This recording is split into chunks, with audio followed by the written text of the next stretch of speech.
Internet అక్కయ్య శ్రోతలకు ఈరోజు 1994 విపుల మాసపత్రికలో ప్రచురింపబడిన మగ్జిమ్ గోర్కీ గారు వ్రాసిన రష్యన్ కథ పెళ్లి. దీనికి తెలుగు అనువాదం జ్యోతి శ్రీనివాస్ గారు చేశారు. మరి ఇక కథలోకి వెడదామా? అది రోమ్. జెనోవాల మధ్య ఒక చిన్న స్టేషన్. కండక్టర్ తలుపు తీయగానే ఒక ముసలి మనిషి మా కంపార్ట్మెంట్ లోపలికి వచ్చాడు. అతనికి ఒక కన్ను లేదు. చాలా ముసలివాడు. అందరూ గుసగుసలు పోయారు నవ్వుకుంటూ. కాని ఆ ముసలాయన ఆ వయసులో కూడా ఉత్సాహంగా ఉన్నట్లు కనిపించాడు. అతను ముడతలు పడిన చెయ్యి ఊపుతూ తనని రైలు ఎక్కించి వచ్చిన వారికి కృతజ్ఞతలు తెలిపాడు. తన నల్లని జుట్టు మీద నుంచి పాత టోపీని తీసి కంపార్ట్మెంట్లోని బెంచీలను పరికించి చూస్తూ కూర్చొనిస్తారా అని వినయంగా అడిగాడు. అందరూ సర్దుకుని చోటు ఇచ్చాము. చేతులు తొడల మీద పెట్టుకుని బోసినవ్వులు నవ్వుతూ అతను స్థిమితంగా కూర్చున్నాడు. చాలా దూరం వెళ్ళాలా తాతా? నా పక్కన కూర్చున్నతను అడిగాడు. లేదు, ఇక్కడి నుండి 3 స్టేషన్ల తర్వాత దిగాలి.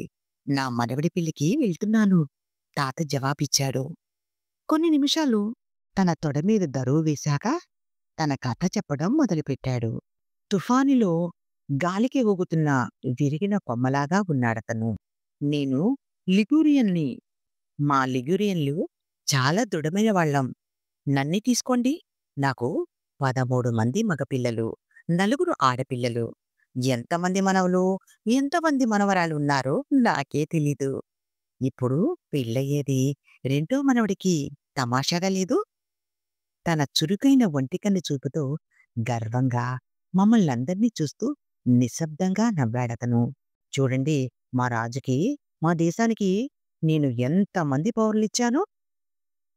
నా కంటిని ఎలా పోగొట్టుకున్నాను అంటారా? అబ్బో! అది జరిగి చాలా రోజులైంది. అప్పుడు నేను చాలా చిన్నవాడిని. కానీ అప్పట్లో నేను మా నాన్నకి పనులలో సహాయపడుతూ ఉండేవాడిని. మా నాన్న మాకున్న ద్రాక్ష తోటని చెరగపారతో తవ్వుతూ ఉండేవాడు. కాని మా పొలమంతా రాతి నేల కావడంతో చాలా జాగ్రత్తగా తవ్వవలసి వచ్చేది. అలా తవ్వేటప్పుడు ఒక రాయి ఎగిరి వచ్చి నా కంటికి తగిలింది. నొప్పి పుట్లట్టు నాకేమీ గుర్తులేదు. కానీ ఆ రోజు నేను అన్నం తింటూ ఉండగా నా కన్ను ఊడి పడిపోయింది. అందరూ నా కన్నుని యథాస్థానంలో ఉంచి కట్టుకట్టారు. కానీ ఉపయోగం లేకపోయింది. నా కన్ను పోయింది. తాత తన బుగ్గలని రొత్తుకుంటూ బోసినవ్వులు నవ్వాడు మళ్ళీ. ఆ రోజుల్లో ఇప్పటిలాగా ఎక్కువ మంది డాక్టర్లు ఉండేవారు కాదు. ప్రజలంతా అమాయకంగా ఉండేవారు. అయినా వాళ్ళు చాలా దయగల వాళ్ళు. ఇప్పుడు అతని ఒంటి కన్ను, ముడతలు పడిన చర్మం, దట్టంగా పెరిగిన గడ్డం చూస్తుంటే గర్వంగా ఉన్నట్లు, చాలా తృప్తిగా ఉన్నట్లు కనిపించాయి. ఒక మనిషి నేను జీవించినంత కాలం ఉండి ఉంటే అతను ప్రజల గురించి తన అభిప్రాయాన్ని చెప్పగలడని అనుకుంటాను. ఏమంటారు? అతను తన నల్లని వేలును ఎత్తి చూపుతూ నిలదీస్తున్నట్లు అడిగాడు. నన్నిప్పుడు మీకు ప్రజల గురించి చెప్పనివ్వండి. మా నాన్న చనిపోయేటప్పటికి నాకు 13 ఏళ్ళు. ఇప్పటికన్నా పొట్టిగా ఉండేవాడిని. కానీ పనిచేసే విషయంలో మాత్రం నాకు అలుపు, సొలుపు ఉండేది కాదు. అది నాకు మా నాన్న దగ్గర నుంచి వారసత్వంగా వచ్చిందని అనుకోవచ్చు. మా ఇల్లు, తోట అమ్మి అప్పులు తీర్చాల్సి వచ్చింది. నేను నా ఒంటి కంటితో 2 చేతులతో ఏ పని దొరికితే ఆ పని చేసి జీవించేవాడిని. కష్టమైన పనే. కాని కష్టానికి భయపడే వయసు కాదు కదా! ఏమంటారు? 19 ఏళ్లు వయసు వచ్చాక నేను ఒక అబ్బాయి ప్రేమలో పడ్డాను. ఆమె నాలాగా బీదరాలు. కానీ నాకన్నా బలంగా ఉండేది. ఆమె ఒక ముసలి అమ్మతో నాలాగా ఏ పని దొరికినా చేస్తూ జీవించేది. ఆమె అంత అందగత్తె కాదు, కానీ చాలా దయగల మనిషి. మంచి గాయకురాలు కూడా. ఆమె పాడుతుంటే ఎలా ఉండేదనుకున్నారు? విద్వాంసురాలు పాడినట్లుగా ఉండేది. మంచి కంఠం. నేను కూడా బాగా పాడగలిగేవాడిని. మరిద్దరం పెళ్లి చేసుకుందామా? అన్నాను ఒకరోజు ఆమెతో. చాలా తెలివి తక్కువ పని. నీకు గాని, నాకు గాని డబ్బు దశకం ఏమీ లేదు. మనం ఎలా జీవించగలం? అంది ఆమె విచారంగా. మనకేమీ లేదన్నది నిజమే. కానీ ఒక యువజంటకి ప్రేమ కన్నా కావాల్సిందేముంది? ప్రేముంటే కావలసిందేదీ లేదని నీకు తెలుసు అని నేను వాదించాను. నీ వాదన బాగుంది.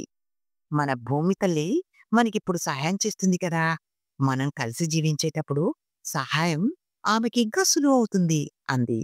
ఈడ చివరికి ఇలా అనుకుని ఇద్దరం కలిసి ప్రీస్ట్ దగ్గరికి వెళ్ళాం. ఇది పిచ్చి పని. లిగూరియాలో బిచ్చగాళ్ళు తక్కువగా ఉన్నారనుకున్నారా? మీ కోరికలను అదుపులో పెట్టుకోండి. లేకుంటే మీ బలహీనతల వల్ల చాలా కష్టాలు పడాల్సి వస్తుంది అని అతను తిట్టాడు. ఊరిలో కొత్త తరం మమ్మల్ని చూసి నవ్వింది. పాత తరం ప్రోత్సహించలేదు. పైగా విమర్శించారు. కానీ యవ్వనం చాలా పట్టుదల గలది. తను అనుకున్న దారిలో నడిచేందుకు వెనుకాడదు. పెళ్లి రోజు వచ్చింది. ఆ రోజు మేమేమీ ముందుకన్నా గొప్పగా లేం. కనీసం పెళ్లి రోజు రాత్రి మేం ఎక్కడ నిద్రపోవాలో కూడా తెలియలేదు. పొలాల్లోకి వెడదామా? అంది వీడ. ఎందుకు వెళ్ళకూడదు? మనం ఎక్కడ ఉన్నా భూమాత చల్లగా చూస్తుంది. మేము భూమాత మా పక్కగా, ఆకాశం మా పైకప్పుగా భావించాలనుకుని నిశ్చయించుకున్నాం. ఇప్పుడు ఇంకో కథ ప్రారంభమవుతుంది. వినండి, జాగ్రత్తగా వినాలని నా ప్రార్థన. నా జీవితంలో ఇదే గొప్ప సంఘటన. మా పెళ్లికి ముందు రోజు ఉదయం ముసలి జీవోవాని నాతో మామూలుగా అన్నాడు. నేను అతడికి చాలా పనులు చేసి పెట్టాను. అతను ఏదో మామూలు విషయం చెప్తున్నట్లుగా అన్నాడు. నీవు గొర్రెల కొట్టం శుభ్రం చేసుకోవలసి ఉంటుంది. లోపల ఎండిగడ్డి కొంత పరుచుకో. గొర్రెలు 1 సంవత్సరం కన్నా ఎక్కువ అందులో లేవు. కానీ నువ్వు ఈడ అందులో ఉండదలుచుకుంటే బాగు చేసుకుంటే మంచిది. అదే మా ఇల్లయింది. నేను కొట్టాన్ని శుభ్రం చేసుకుంటూ, పాడుకుంటూ, పని చేసుకుంటూ ఉండగా వడ్రంగి కాస్టో జియో తలుపు దగ్గరకు వచ్చి నిలబడ్డం చూశాం. నువ్వు ఈడ ఇక్కడే ఉండదు. నువ్వు ఈడ ఇక్కడే ఉండబోతున్నారా? కానీ మీకు మంచం లేనట్టుంది కదా! నా దగ్గర ఒకటి ఉంది. పని పూర్తవగానే వచ్చి తీసుకో. నేను అతని ఇంటికి వెళ్తుండగా చివరి పొట్టు మరియా అరిచింది. సొంతానే ఒక దిండు దుప్పటి అన్నా లేకుండా పెళ్లి చేసుకోబోతున్నారా? పిచ్చి కొంకలారా! వీడాని నా దగ్గరకు పంపించు. ఇప్పుడు మంచంలో ఉండే వియాను గుమ్మంలో నుంచి అరచి ఈడాతో అన్నాడు. ఎంత సారా కావలసి వస్తుందో అతన్ని అడిగి చెప్పు. ఆలోచన లేకుండా ప్రజలు ఎలా ఉంటారో అతిథులకు ఏమిస్తారు? వెచ్చని కన్నీరు తాత బుగ్గల మీద మెరిసింది. వింటున్నారా? అతను చిన్న పిల్లవాడలా నవ్వుతూ చేతులు ఊపాడు. మా పెళ్లి రోజు ఉదయానికల్లా మా ఇంటికి కావలసినవన్నీ ఉన్నాయి. గిన్నెలు, సామాన్లు అన్నీ. ఈడ నవ్వుతూ ఏడిచింది.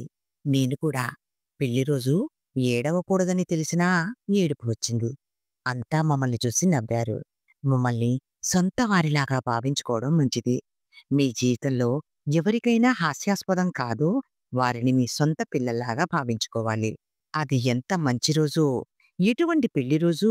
ఊరిలోని జనం అంతా పెళ్లికి వచ్చారు. అందరూ కొట్టం దగ్గరికి రావడంతో అది ఒక గొప్ప భవనంలాగా అనిపించింది. మాకు అన్నీ ఉన్నాయి. వైన్, పళ్ళు, మాంసం, బ్రెడ్డు అందరూ తిన్నారు, తాగారు. మీరు వింటున్నారా? అందరికీ మంచి చేయడం కన్నా సంతోషం ఇంకొకటి లేదు.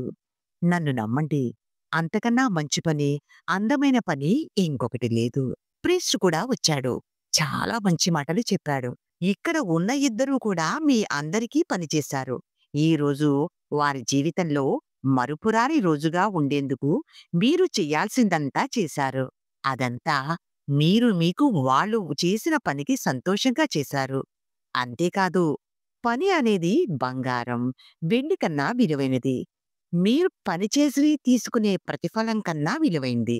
డబ్బు పోతుంది, కానీ పని మిగులుతుంది. వీళ్ళిద్దరూ నిజాయితీపరులు. వీరి జీవితం కష్టమయం అయినా వారేమీ దిగులు పడడం లేదు. రాబోయే వారి జీవితం కూడా కష్టమయమే. వారి అవసరమైనప్పుడు మీరు సహాయం చేస్తారు. వారి మంచి హృదయం కలవారు. ఆయన నాకు, ఏడాకి, మొత్తం ఊరు జనానికి మంచి మంచి మాటలు చెప్పారు. తాత మా అందరినీ ఒకసారి పరికించి చూచి ఇలా అన్నాడు. ఇది విషయం. నేను ప్రజల గురించి మీకు కొంత చెప్పాను. బాగుంది కదా! కాలంతో పాటు మారిపోతున్న విలువల గురించి తాతకు తెలియకుండా ఉంటేనే బాగుండుననిపించింది. ఆయన కథ విన్నాక. కథ విన్నారు కదా! తోటి మనుషులకు సహాయపడుతూ, ఎదుట వారిని తృప్తిగా బ్రతకనిస్తూ, అవసరమగు చోట సహాయం చేస్తూ, ప్రతివారు చేసే పనిని గౌరవిస్తూ, విలువ ఇస్తూ, నేటి మన యువత విలువలతో కూడిన సమాజం మరలా నిర్మిస్తారని ఆశిద్దాం.